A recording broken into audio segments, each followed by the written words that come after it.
Hello, Ben. Hey Greg, how you doing? All right. Good, good. Yeah. Oh, took a while for your white balance to adjust there. Oh, yeah.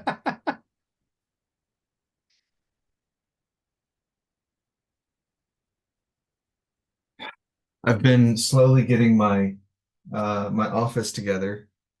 So I've got shelf of things in the back. Moved my Rubik's cubes up there. Various other nonsense. And then also, you know those puzzles where you have to get like you have like pieces of metal that are like together and you have to manipulate it I and get saw one your of them off. post.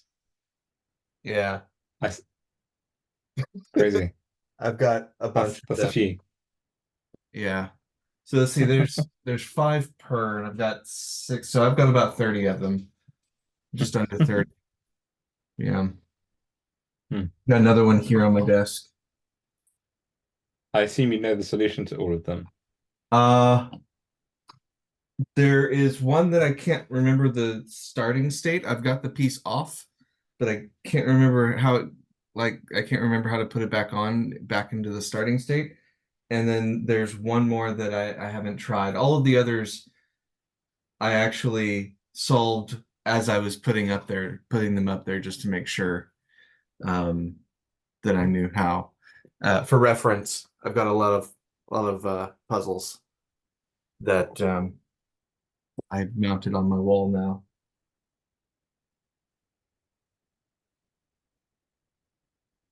Hey Jason, Jason, how's it Juan, going? how are you two?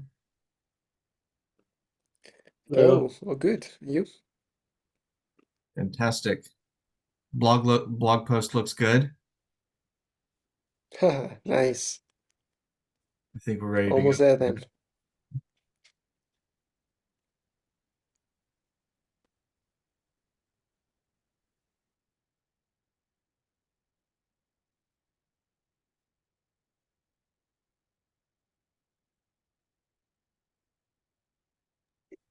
Yeah, I'm just looking through that discussion that you started, Greg, about the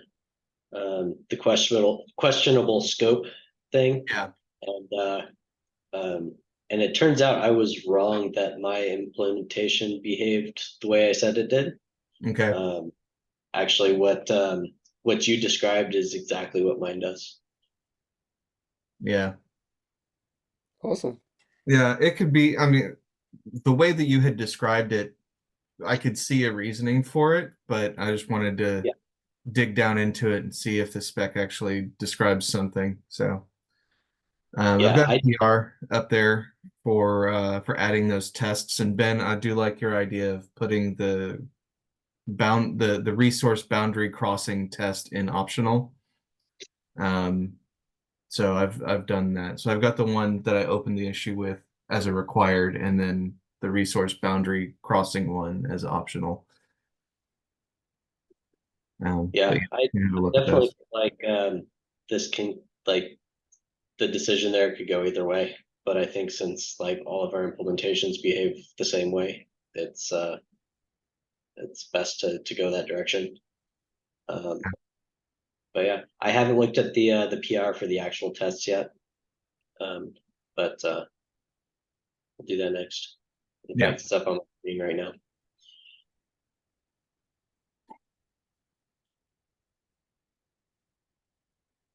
we'll probably give another 5 minutes or so for people to join, if anybody's going to join.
I think this is gonna be a short one today.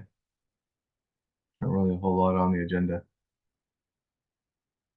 One that I just happened to add like 10 minutes ago.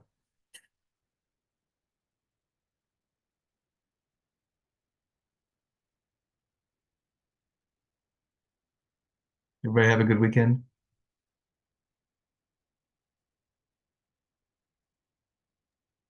Feels like a long time ago.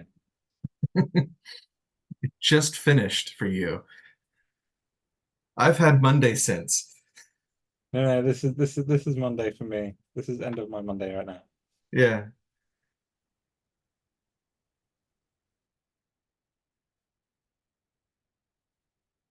All right, might as well get this going. All right, I will share my screen and everything goes away. Okay. Is that big enough for everybody to see, or do I need to go up one more? All I right, think it's okay. fantastic. All right, welcome to the Open Community Working Meeting for JSON Schema, February 12th, 2024. For anybody who cares, we're going to be recording the meeting. It has already been recorded for a while. And if unless anybody objects, this will be posted to YouTube as well. We encourage you to challenge any language or behavior that is harmful or not inclusive. And please remain on mute when speaking, and use the Zoom meeting raised hand feature to notify when you want to speak. I don't think that there's enough people here. I think we can just chime in. And then also please adhere to the JSON Schema Code of Conduct. We've got a couple one thing on the agenda today. It's an ADR PR that I've posted this week.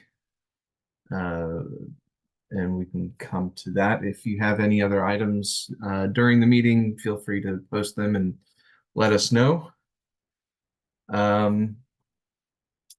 Let's look at the previous meeting. Grab the link for that real quick. Make sure to look at the action items for that. Link.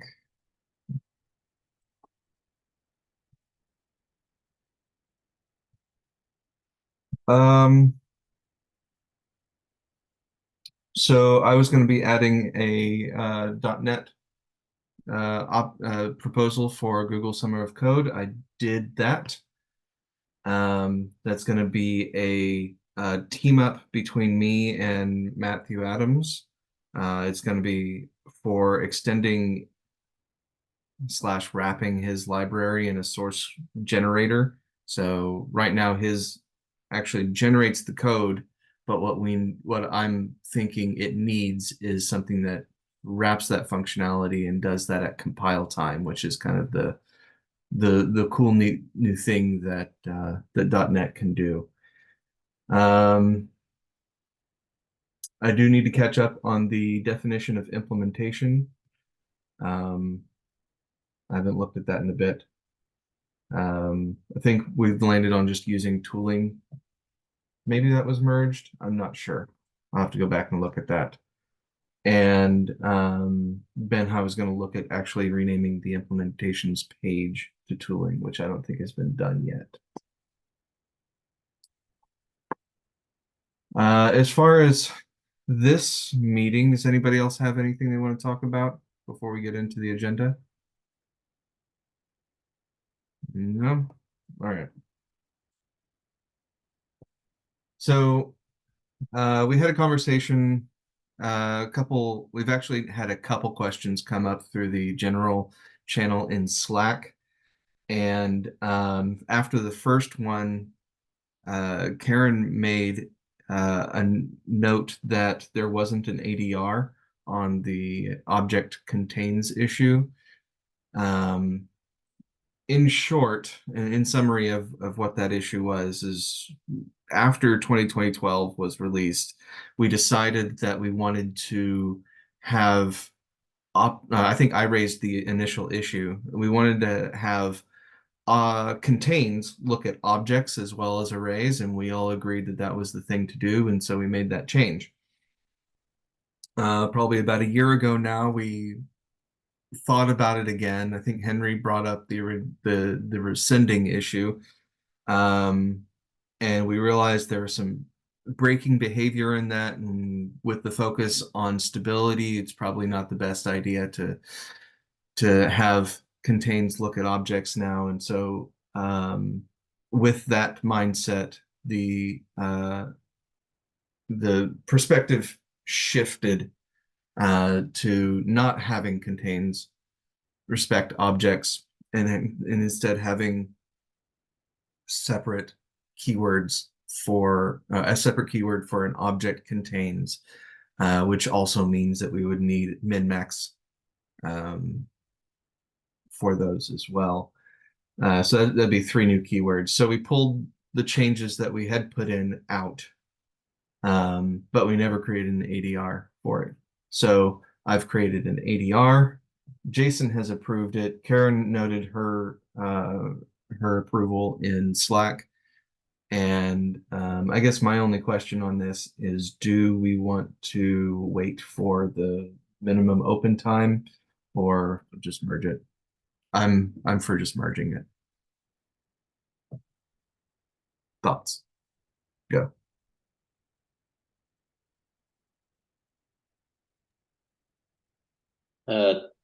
First of all, thanks for writing that up. I think that did a really good job of capturing the whole timeline.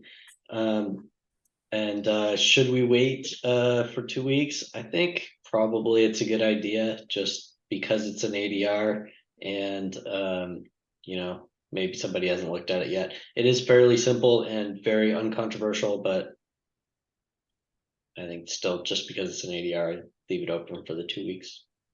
All right, that's fair. Yeah, I don't think there's any particular reason to expedite it, so standard 2 weeks, I think it's fair. Okay. That takes care of that.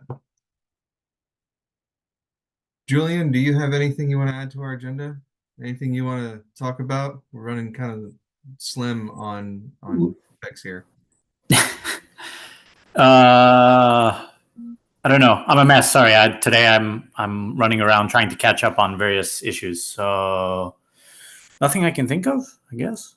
I'm curious maybe to hear if either of you have people that are, or all, any of the 3 of you are sending Google Summer of Code stuff. I know there's people on the website, but maybe that's just one thing I'm just curious to hear about.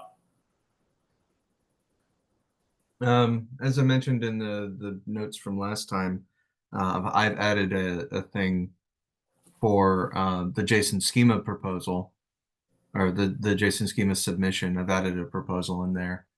I think Jason's got one. Jason, do you have one? I know you guys have proposals. What I'm asking is, Okay. like, that's usually like bait in the water for people. Like, basically the reason there's a bunch of people flying around the repos is because people who want to be part of Summer of Code are now seeing the potential projects and trying to cozy up. So I'm curious whether you've seen people. Oh, The project I've proposed is not public yet, so there's nothing for them to flock around. And I think Greg's is a new project, so again, there's nothing for them to flock to. yeah. Makes sense. The one that I proposed is I mean, yeah, it is technically a new project. It's being contributed to an existing implementation. The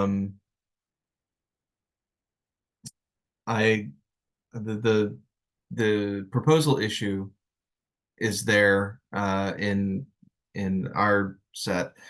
And then yesterday I released a blog post saying that I was deprecating my code generation library in favor of Matthews. And then at the end of that, I also mentioned and linked to the Summer of Code thing. So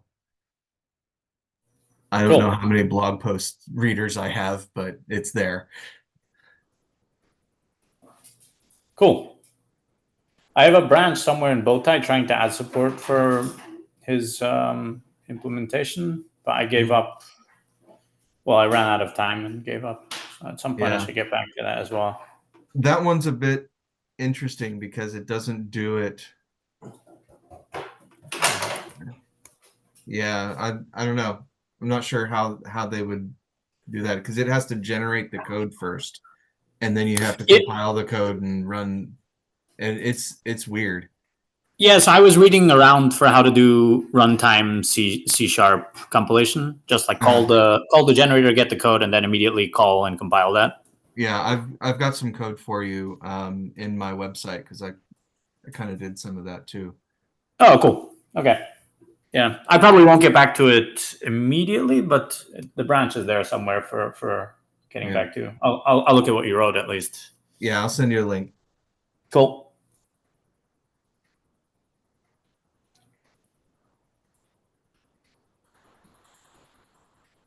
Well, I guess that's it then.